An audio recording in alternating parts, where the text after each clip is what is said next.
Hey folks, so we've all heard the saying, you are what you eat, right? We all kind of know that if you eat crap, if you're on a diet of ultra processed food, of fast food, then you're going to feel like crap. You know, you may get that instant gratification when you get that McDonald's and the salt and the sugar hits your taste buds and you feel good.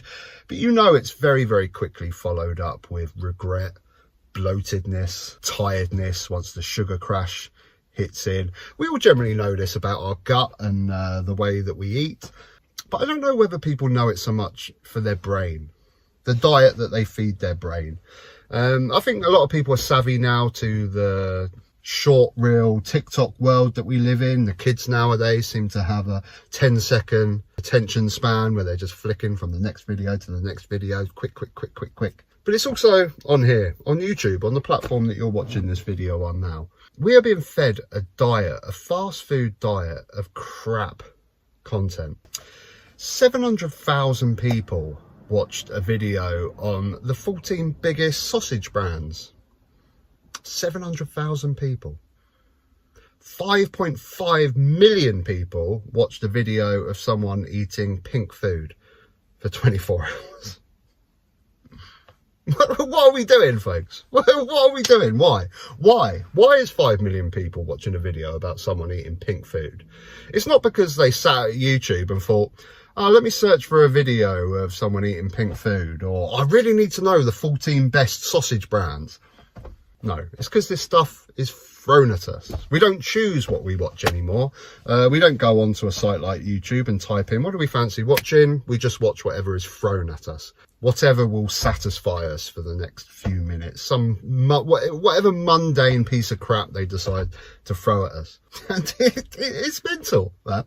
It's mental. We have the gift. We have the gift of the internet age right here, where we have a wealth of knowledge available at our fingertips. We have the words and the writings of people from thousands of years that have written down their life experiences. I don't know, Admiral Nelson, Egyptian kings and queens. We have all this wealth of knowledge, these documentaries, these films, these life experiences, all at our fingertips. And 5 million of us are watching a girl eat pink food for the day. What is going on? What is going on?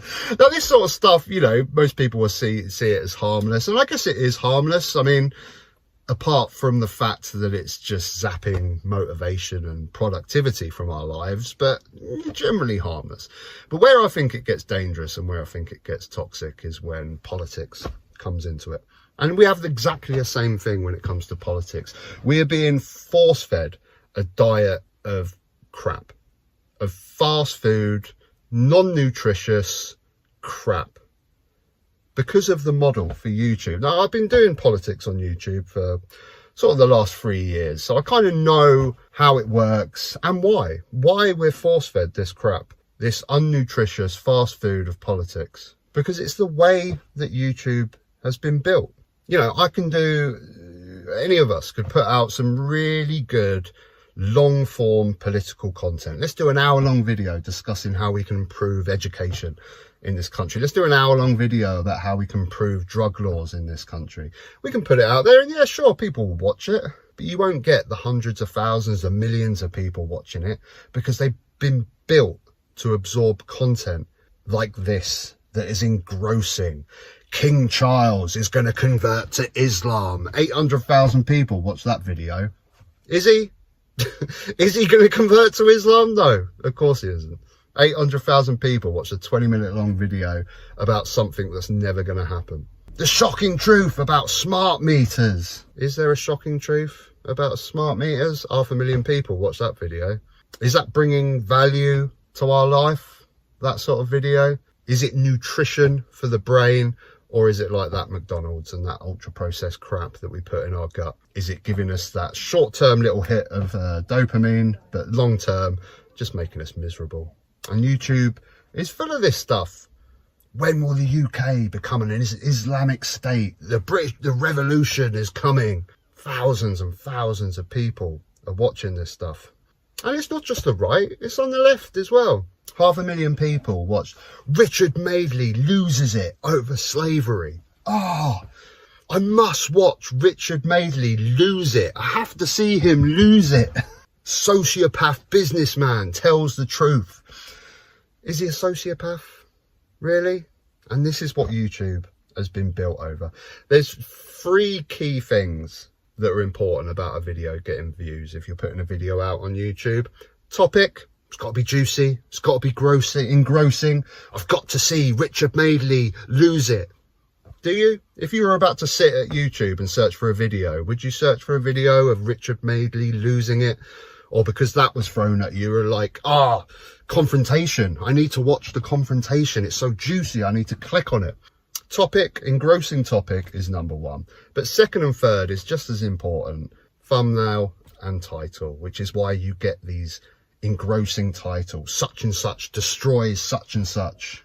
This person gets owned, this person's wrong, and this person's right. And you must watch to find out the confrontation that will happen. And this is what our political diet has turned into. Now, there's lots of people, I use Navarro Media as an example there, but Navarro Media make very, very good long form content. They have great interviews where they discuss topics, and that's great. But the majority of folks are getting their political information from short form, extravagant videos or comments on Twitter. And it's cheap, fast food, unprocessed crap. And we're all going to the voting booth, the polling station, to go and vote. And this is where we're getting our political knowledge from, this shite. And it's built on greed and lies. And this is the thing, like, the point that I've always tried to make over these previous videos where I've been discussing this topic is we need to be informed. It's a crazy world out there. We need to know about politics. I'm not an advocate for sticking your head in your sand, but quality over quantity. You need to realise that the majority of this stuff out there is crap. And the reason there's so much of it out there is because creators are addicted to this. They're addicted to the money, they're addicted to the fame, they're addicted to the likes and the views. Every time they put a video out there, it's like cranking a fruit machine. What's going to come back? Are we going to get lots of views? They're addicted to it, which is why they're constantly looking for these extravagant titles, these topics. I mean, King Charles converting to Islam, never going to happen. But 800,000 people watched it, and the guy that created that video thought that would be a fantastic idea because people will not be able to help themselves from click on it, and they've wasted 10-20 minutes of their life watching that garbage. And, you know, I don't want to single out any side of the political spectrum on this.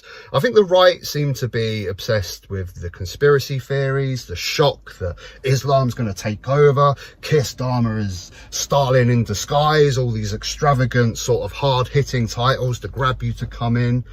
But the left can be just as bad as this stuff as well. You know, the arrogance that I see from the left sometimes, it irritates me just as much as people from the right. You know, the left basically like to say, I am right about absolutely everything. And if you disagree with me, you are stupid, you are racist. How could you possibly not agree with me? Because I know absolutely everything.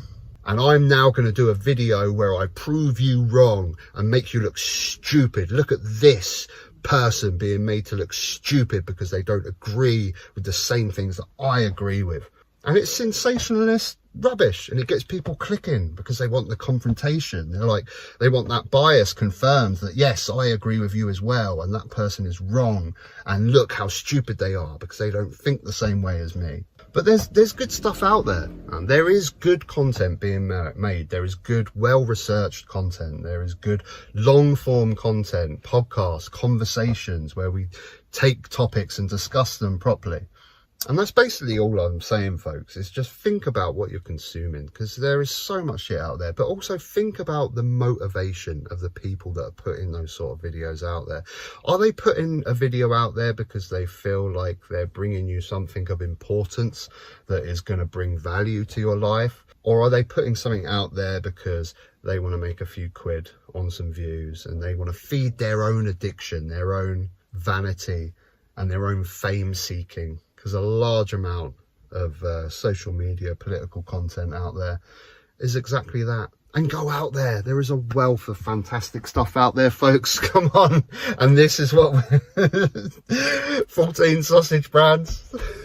Is anyone else curious what the 14 sausage brands are? That's the thing. It engrosses you, man. It goes, Anyway, folks, please let me know in the comments what you think. I do appreciate your comments in my last video. I kind of felt I was sort of pissing in the wind talking about this, but I do think it's important.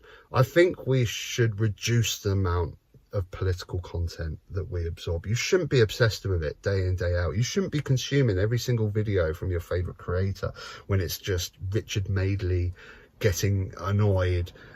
It's not going to bring any value to your life, guys, you know. And think about the diet. Think about your political intake like your diet. Just consume good, nourishing content.